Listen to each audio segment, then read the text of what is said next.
Greetings, friends. Today, I have another fabulous coach with us, and I will hand over the screen to her right after a short introduction. She's one of the best because obviously she is credentialed by ICF as an MCC, and MCC doesn't come that easy. A lot of hard work and effort goes in. And she's also a senior practitioner from EMCC. Welcome to Priya today for this conversation. And I would now quickly hand over the stage to Priya to share a little more about herself before we begin. Welcome, Priya. Thank you, Kiran. An absolute pleasure to be here and have this conversation with you around coaching. So a little more about me. I started off my career in a typical corporate organization, but it was always about moving where my life took me. So as life took me to different places, I shifted the kind of things that I was doing, and finally it became about working with human behavior, human resources, empowerment of people engagement. That was a common theme right through the various roles that I have played. And that got me interested in psychology. So I've been practicing as a psychologist for about 14, 15 years. And coaching for me was an organic transition to that space, where most of the clientele is corporate employees. So managed to be in this space for about 6, 7 years now as a coach and as a practitioner. Work across geographies, across levels, worked a lot with women leaders, across industries. And my approach has always been very eclectic to say whatever comes my way, because it's fascinating working with people. Mm-hmm. I run an organization called Orenda, Center for Leadership Excellence. And the core philosophy of the boutique firm that I run with Ramesh is that there is power inherent in all. So the core philosophy is really about respecting that inner wisdom, this invisible magical power that every one of us, every living creature in the world possesses. And so it aligns a lot with the coaching that I do, which is to believe the other person comes in with the inner wisdom. And sometimes it just takes a small nudge for that to manifest. So that's been my journey. I'm also registered with ICF as a mentor coach. So I help learner coaches work towards their credentialing. That's fabulous. I think just an alert for the audience. Please pay as much attention because you are one of the best coaches in conversation today. And I will be doing that first. So just curious, though I'm randomly quickly picking out what is the meaning of eclectic? Because I remember hearing this word, but I'm not able to immediately come to mind. So I'm curious to ask. So that's a great quality for a coach, right? Curiosity. Eclectic would mean that your approach, the process is the same, but your approach is not fixed to any methodology or any model. You have various coaching models that are available. So it's not that I have a framework that I will approach everybody in the same framework. It's about being open to where the client is, who the client is, and where the conversation is going. So that's briefly what eclectic means. Fabulous. So let's jump into the first question. What is coaching to you? Coaching for me is two things, Kiran. First, it's about the process. The process which offers the structure which allows for potential to manifest as performance. It is a process wherein the client moves from awareness to action. So that's the process part. The second part of this whole thing is also about relationship. And that's very important personally for me. When we say relationship, it's a relationship of nurturance, relationship of acceptance, relationship which challenges, relationship which also supports. And creating that relationships allows for a beautiful co-creation of whatever outcomes the client wants. So for me, it's a very sacred space of both the process and the relationship coming into play. Um, Actually, if you'll allow me, there is a concept that is something that's very close to my heart. In the Sanskrit word, it's called Sakhi. Sakhi means friend. Uh, so I see the coach as a Sakhi who, the friend humors, friend teases, friend challenges, friend walks along with you. Coach is also a Sakshi. Sakshi, the Sanskrit word meaning witness. Yeah. So someone who is able to see others, notice things in a very, who's in an observer mode, a witness mode, without judgment, without any attachment. And eventually the whole process is about allowing the client to be their own Sakshi. And for me, these two concepts is something that I developed and I work with, and very, very precious.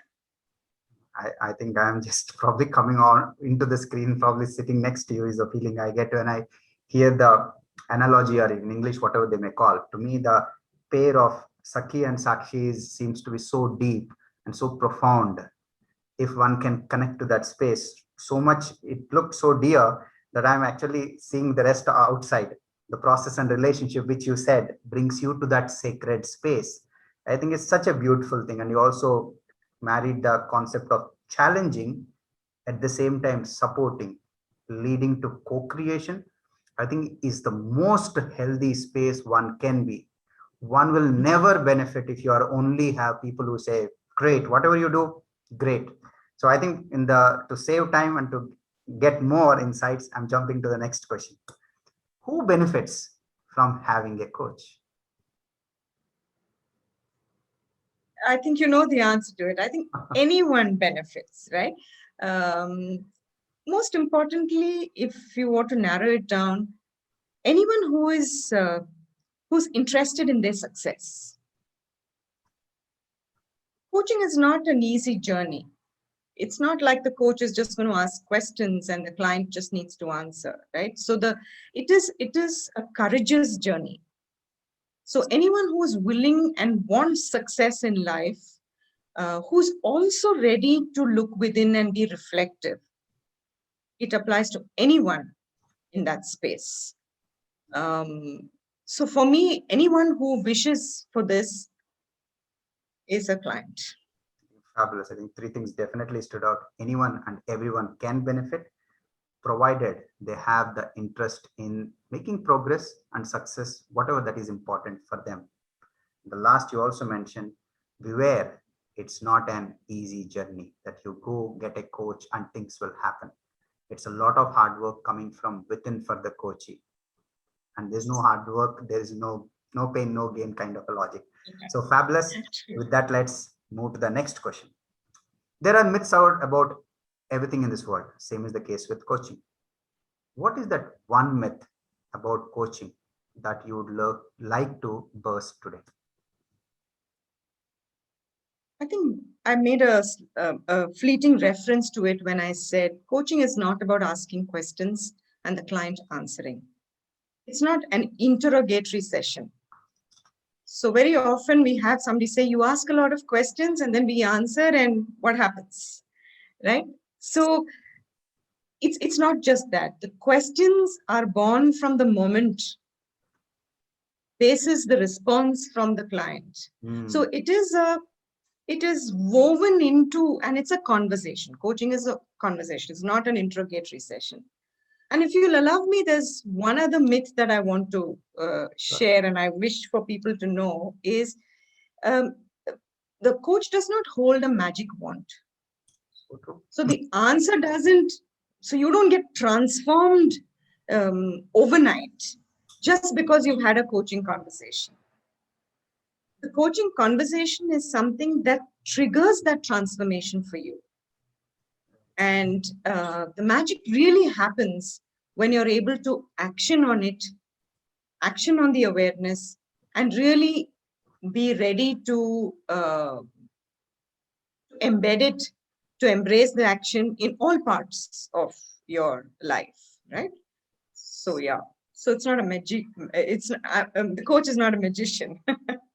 That's so great and so nice to hear that it looks like a very simple conversation, and to note it's not an interrogation. And the questions that followed depend a lot on the responses that are coming from the coachee. So I think the one who owns the space has always agreed is the coachee. And as you aptly said, coaching triggers transformation. And that's something one needs to be ready for. And if they come, I think, as from my little familiarity, if they come with that full authenticity, they can be sure that that conversation will be a stepping, will lay foundation for the transformation, if not in today's conversation, tomorrow or after, but guaranteed. Absolutely. Great. So with that, let's move to the next question. One coaching memory of yours that you can share with the audience while taking care of the confidentiality part. So I had a one coaching conversation with a women leader who had quit her job and was looking at an alternate career. And first she took a break. She was on a sabbatical and she wanted to explore options, and coaching was one of the options. And she was into a lot of reading and, almost going into a spiritual space, not religious, but spiritual. She was, reading up a lot, and she was expanding her horizon, and she was evolving as a human being. Mm. So she was in a sort of a dilemma where she said that, I'm seeing this thing about helping people and I want to evolve as an individual. At the same time, I feel drawn to the corporate world. I want to get back. I'm not sure, how to choose this. What should I do? And I'm sure this dilemma in different forms and shape come for many people. Yeah. So as we spoke, the idea was that she gets back to being a CEO, and it was we spoke for some time, and somehow I got a sense that the conversation is not really moving. Yeah. So I was wondering, there's some stuckness here. And when I played it back to her, I said, I'm sensing some stuckness here. What might be going on? And she came back and she said, you know what? I really want to be a CEO. And for me, it is the biggest fear that I might not, I might be seen as someone who's not evolved. I might be seen as someone who's going after the material world. I might be seen as someone who is racing after titles. But you know what? Power is important for me. Yeah.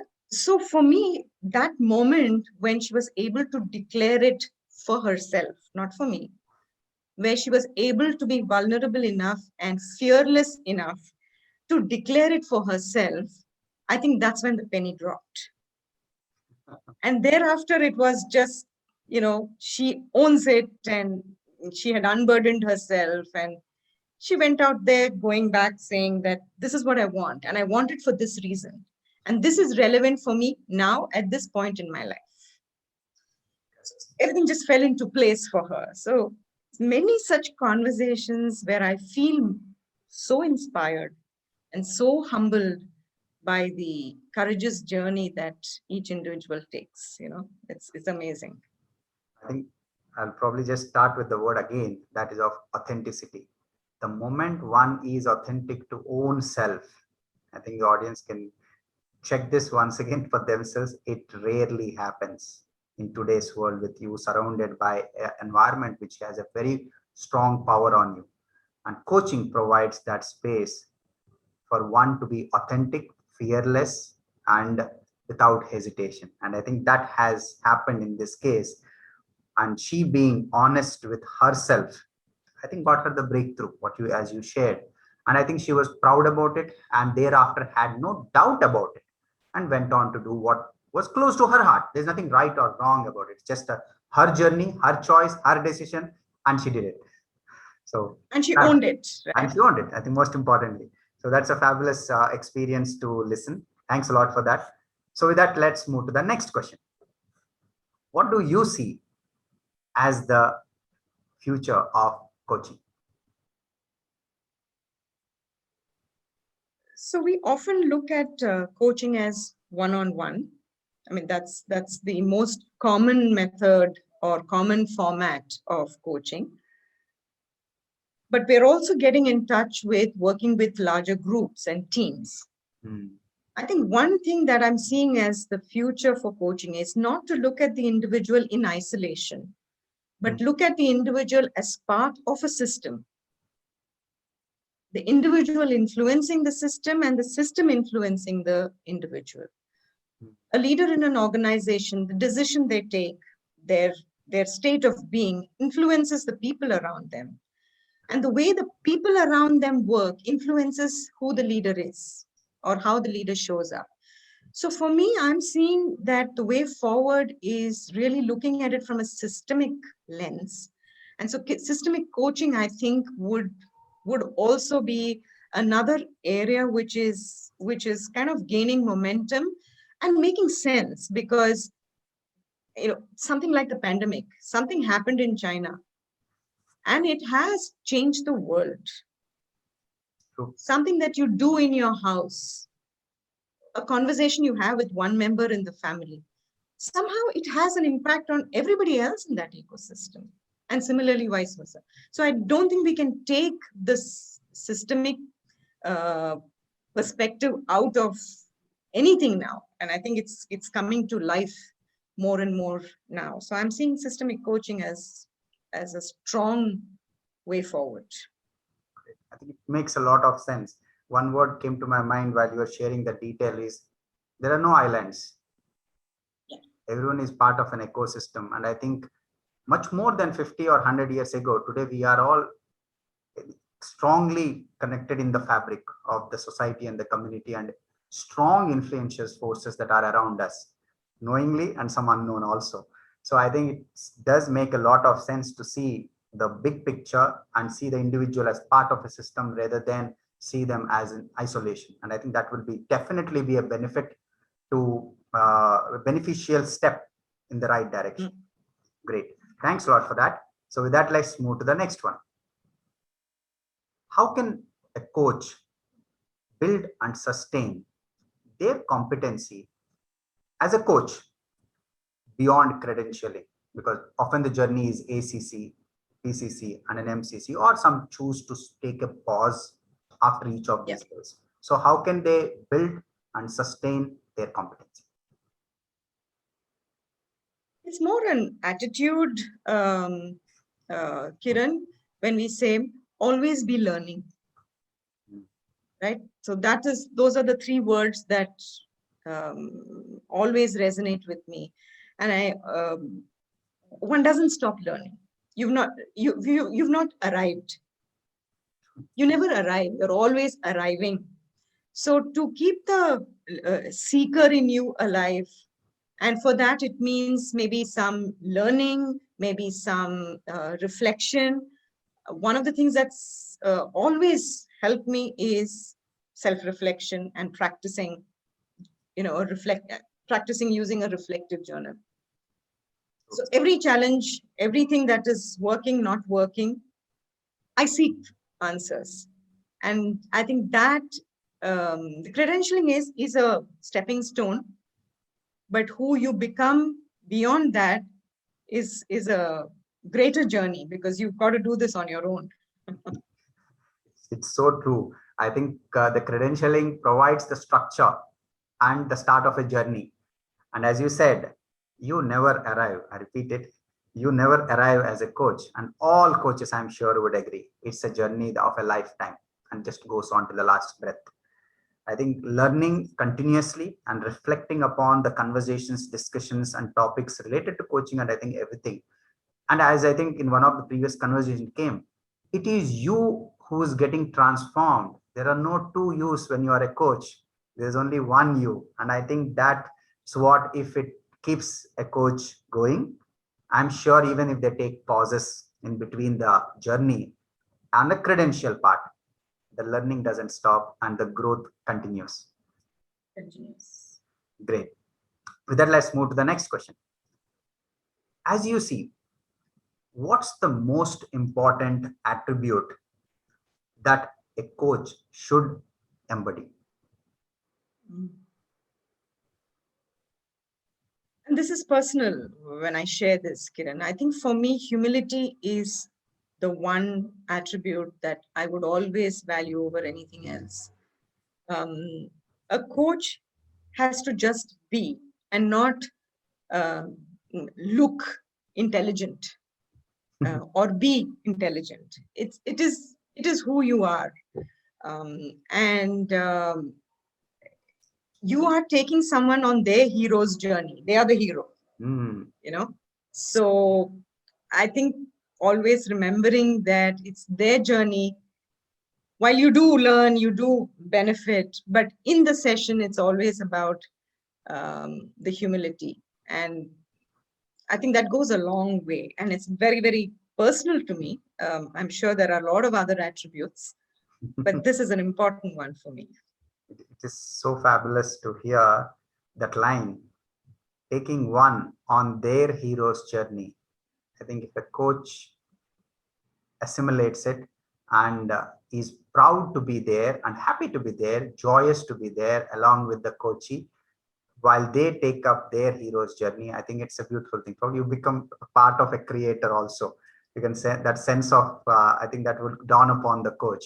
And so true. I didn't read many books, but that one book I read on the coaching which stood out. So often I take up that as an example. When you said humility, it immediately connected with this gentleman called Bill Campbell, whose book on him was called $1 Trillion Coach. Just because I think the book also became famous because the title is so attractive. He coached Steve Jobs, Eric Schmidt. That means the leadership of Apple and Google. I think that's a rare thing for anyone to achieve. And about him, what was written in the book resonates so much with what you just said. Humility, humility, and humility. It was mentioned he was always in that corner, seated, watching, discreet, taking them for a walk and having chat about families, communities, society. So and most of the world doesn't know.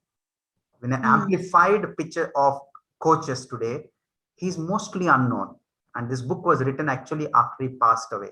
So actually that book comes to my mind. So I keep on talking about that. And it very much stitched what he is to the term you used, which is humility. And I'm sure every coach becomes better at it when they take this journey seriously.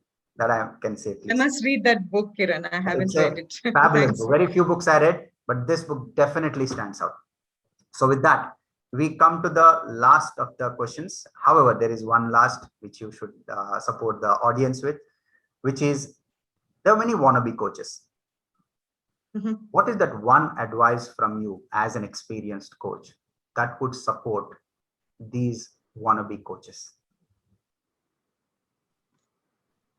Thanks for the opportunity to share this, in a way, answer this question.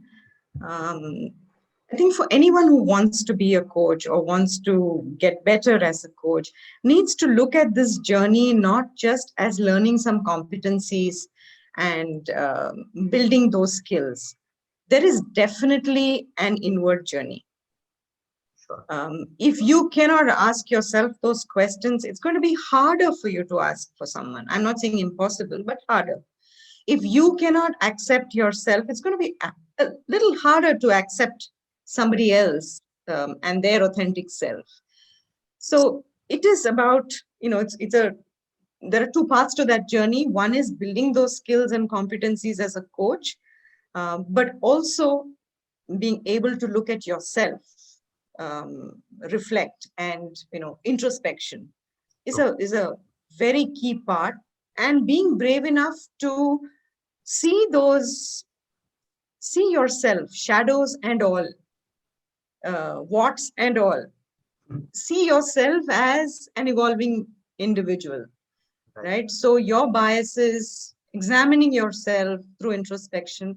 So I think there are two parts to this, and I think that's very, very key. One feeds into the other. Absolutely. I think that line stands out.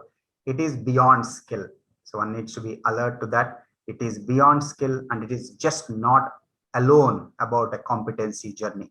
You might get this right, but if you haven't embarked on this inner journey, I think it's very unlikely that they will reach the pinnacle of being a good coach. Forget about great coach, because I think I realized through this conversation, a coach is one. In any other profession, you can have two clothing. You can wear it after you exit the workplace. You can be yourself. So we often see this. But whereas as a coach, it is a journey of one. And that one journey is what they will have to take if they choose to. So, and I am sure, I think there's another popular line often they say, one can't accompany the coachee to a place where they haven't been to. I think in a deeper insight, because if you haven't gone that deep on that insightful journey and progress, the coach will always, they say, find it difficult to see when the coachee goes there. So in a true. way, And Kiran, if I may just please. build on that, right? It's not about the coach solving all their own problems or their own challenges. It's really about the willingness to look at it and what that challenge is telling you. Correct. Or what that challenge is wanting you to be. So that is the introspection I think is key, because you may often ask, does it mean that the coach is, arrived? I mean, is got all the answers? Not true. As individuals, we face our own challenges. We are evolving, right? We are becoming a coach and an individual and a human. So I think it's really about looking at it from, am I willing to look at my own challenges and work with it? Am I willing to look at myself and accept myself? So that's what I wanted to add basis what you also shared. Yeah, fabulous. Great. Thanks a lot for the insightful conversation. With that, we come to the end of today's conversation. Thanks for joining in. I thoroughly enjoyed. I'm sure that the audience will have a great memories from this conversation when they watch this. So before we wind up, a quick one as to for the audience who would like to get in touch with you, what's the easiest way to reach Priya? So I can share my email ID, Sure. which is priyaramesh89@gmail.com. And you can visit me on my LinkedIn profile. Happy to connect. Great. I'll go ahead and feature that in the description section as well, so that the audience find it easy to reach you. So with that, we come to the end of this conversation. And for the audience, if you have any questions or comments on this conversation, please drop in a line in the comment section. I myself or Priya will definitely respond to it. It's a promise. And if you have liked the conversation, go ahead and hit the like, because that's how we get to know that you liked it. And if you press the subscribe button, you will get to hear about every next video that gets uploaded to the channel, so that there is no delay and you don't miss out. So with that, we come to the end of today's conversation. Please be safe till we meet again with the next conversation. And thanks a lot for joining in. And once again, thanks to Priya for joining in for today's conversation. Thank you, Kiran. A pleasure. Thank you very much.